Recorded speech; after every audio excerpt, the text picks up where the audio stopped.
Bidhannagar engineering কলেজের চারতলা থেকে পড়ে গিয়ে মৃত্যু শ্রমিকের, চলছে বিক্ষোভ। পশ্চিম বর্ধমান জেলার দুর্গাপুরের বিধাননগরের ইঞ্জিনিয়ারিং কলেজের চারতলা থেকে পড়ে গিয়ে মৃত্যু হয়েছে এক ঠিকা শ্রমিকের। ক্ষতিপূরণের দাবিতে কলেজের গেট আটকে বিক্ষোভ দেখাচ্ছেন শ্রমিকরা। উত্তেজনা দুর্গাপুরের বিধাননগরের হাটকো মোড় সংলগ্ন একটি বেসরকারি ইঞ্জিনিয়ারিং কলেজে।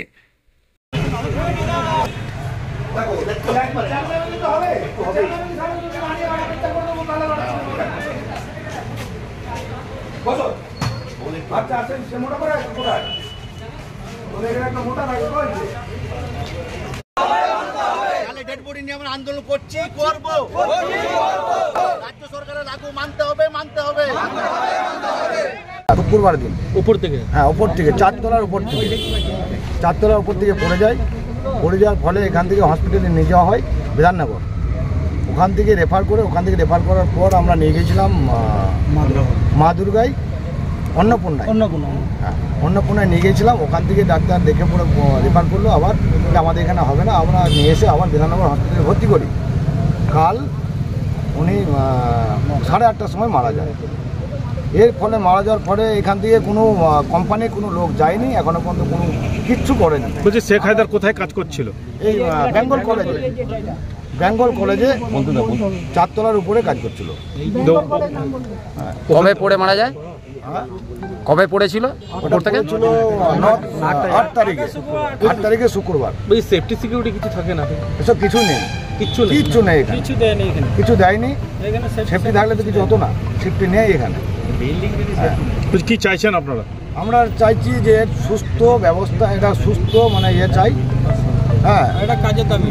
আর একটা আমাদের এখানে চাকরির দাবি আছে, জোর বাড়ির লোক যেন এখানে একটা চাকরি পায়।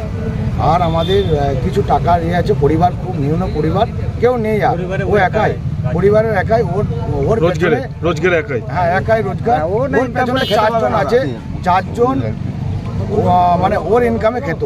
এখন ওদের পরিস্থিতি খুবই খারাপ, খাওয়ার মতো কিচ্ছু নেই বাড়িতে। ডেড বডি নেবেন না আপনারা? ডেড বডি যতক্ষণ আমাদের সুস্থ ফয়সালা হবে ততক্ষণ আমরা ডেড বডি নেব না। আমরা আন্দোলন চালিয়ে যাচ্ছি। আমার নাম হচ্ছে শেখ রফিকুল।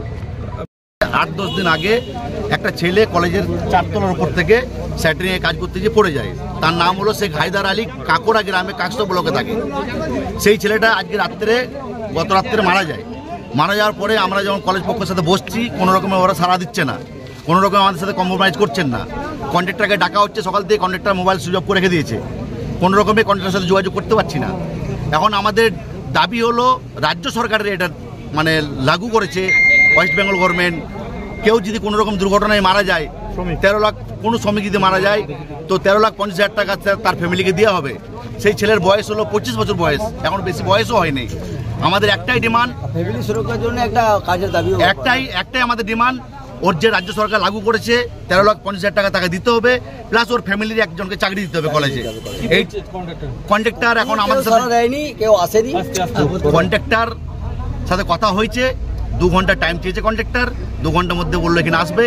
কন্ট্রাক্টর ম্যানেজমেন্টের সাথে কথা বলছে, কথা বলার পর ম্যানেজমেন্ট আমাদেরকে একটু খবর পেলাম ভেতর থেকে, 1 ঘন্টার মধ্যে আমাদের ডাকবে ভেতরে।